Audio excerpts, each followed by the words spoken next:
मैं वो खत वो लेटर पढ़ने जा रहा हूं जो हम सब मिलकर यहाँ से सेंट्रल गवर्नमेंट को भेजने वाले हैं। बंगाली में भी है वो आपके सामने, और इंग्लिश में भी है, और उर्दू में भी उसका ट्रांसलेशन है। मुझे हुक्म दिया गया है कि मैं वो जो इसका ओरिजिनल लेटर है वो आपके सामने पढ़ दूं, फिर उसका तर्जुमा पेश करूं। तो ये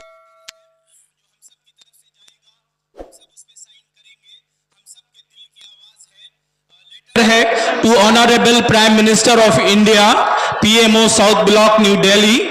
Respected Prime Minister, we the undersigned citizens urge your government to immediately repeal the Waqf Amendment Act 2025 as it violates fundamental rights guaranteed under Article 14, 25 and 26 of the Indian Constitution. The Act undermines the autonomy of Waqf boards and encroaches upon the religious freedom of minority communities by granting excessive powers to bureaucrats. This could lead to mismanagement and alienation of Waqf properties, eroding progress made in Waqf legislation since independence. The law was passed without giving due consideration of the objections raised by the members of Joint Parliamentary Committee and stakeholders, revealing the central government's intent to seize control of Waqf administration and sideline the Muslim minority from managing their own religious endowments. Sincerely yours. Urdu तर्जुमा मैं आपके सामने इसका सुना दूं।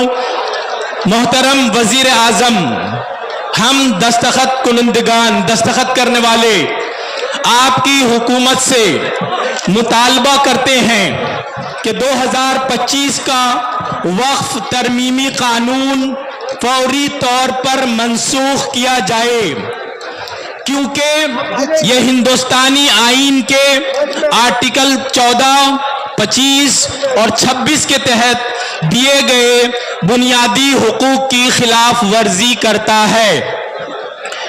यह कानून वक्फ board की खुद मुख्तारी को कमजोर करता है और अक़लियती बिरादरियों की मजहबी आज़ादी पर हमला करता है, क्योंकि इसमें अफसरशाही को गैर मामूली इख्तियारात दे दिए गए हैं।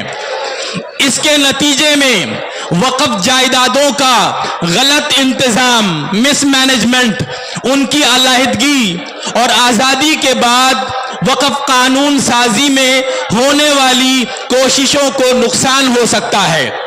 ये कानून मुश्तरका पार्लिमानी कमेटी और दीगर मुतअल्लिका अफराद की जानिब से उठाए गए एतराज़ात पर गौर किए बगैर मंजूर किया गया है, जो इस बात को जाहिर करता है कि मरकजी हुकूमत का इरादा वक़्फ़ के इंतज़ाम पर कब्ज़ा जमाना और मुसलमानों को अपनी मजहबी इमलाक के नज़्म नक्श से अलग करना है।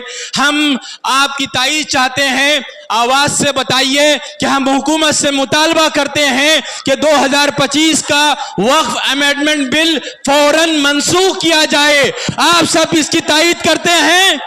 यह आप सब की आवाज़ है, यह हम सब की आवाज़ है, हर हिंदुस्तानी की आवाज़ है, हर कानून मानने वाले की आवाज़ है।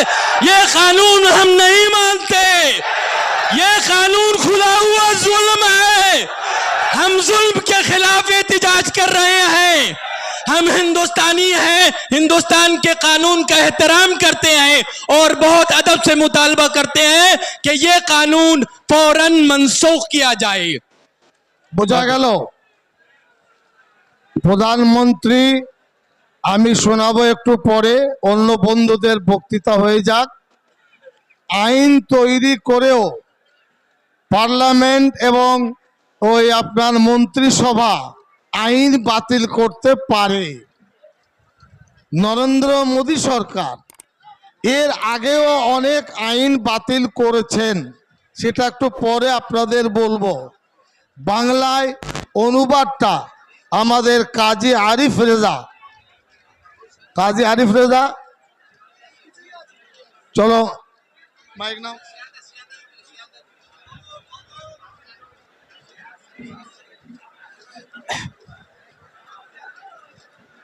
বিসমিল্লাহির রহমানির রহিম। ভারতের কেন্দ্রীয় সরকার প্রধানমন্ত্রী কাছে যে পশ্চিমবঙ্গ রাজ্য জমিয়ত ওলামা হিন্দের পক্ষে হযরত মাওলানা সিদ্দিকুল্লাহ চৌধুরী যে সিদ্ধান্ত এবং রাজ্য কমিটি নিয়েছে যেটা পাঠানো হবে সেই বাংলা অনুবাদটা পড়া হচ্ছে। শ্রদ্ধেয় প্রধানমন্ত্রী, আমরা নিম্নে স্বাক্ষরকারী নাগরিকবৃন্দ আপনার সরকারের কাছে অবিলম্বে ওয়াকফ সংশোধনী আইন 2025 প্রত্যাহারের জন্য জোরালো দাবি জানাচ্ছি। কারণ এটি ভারতীয় সংবিধানের 14, 25 ও 26 অনুচ্ছেদে সুনিশ্চিতকৃত মৌলিক অধিকার লঙ্ঘন করে। এই আইন অকবরের স্বায়ত্ত শাসনকে খর্ব করে এবং আমলাতন্ত্রের হাতে অতিরিক্ত ক্ষমতা প্রদান করে। সংখ্যালঘু সম্প্রদায়ের ধর্মীয় স্বাধীনতার হস্তক্ষেপ করে। এর ফলে ওয়াকফ সম্পত্তির অব্যবস্থাপনা এবং বেদখল হতে পারে, যা স্বাধীনতার পর থেকে এতদিন পর্যন্ত ওয়াকফ আইন প্রণয়নে অর্জিত অগ্রগতির খর্ব করে দেবে। চৌথ সংসদীয় কমিটির সদস্য এবং স্টক হোল্ডারদের উত্থাপিত আপত্তিগুলির যথাযথ বিবেচনা না করেই আইন পাশ করা হয়েছে, যা ওয়াকফ প্রশাসনের নিয়ন্ত্রণ কবজা করা এবং মুসলিম সংখ্যালঘুদের নিজস্ব ধর্মীয় সম্পত্তি ব্যবস্থাপনায় মুসলিম সংখ্যালঘুদের প্রান্তিক করার কেন্দ্রীয় সরকার উদ্যোগ প্রমাণ করে। এই চিঠিটা পাঠানো হবে। আমরা এই চিঠির সমর্থনে যে কাগজ যাবে আমরা সেখানে সই করব। জেলায় জেলায় যে কাগজ যাবে সেখানে আমরা সই করিয়ে কেন্দ্রীয় জেলার নেতৃত্বের মাধ্যমে রাজ্যের কাছে আমরা পৌঁছে দেবো।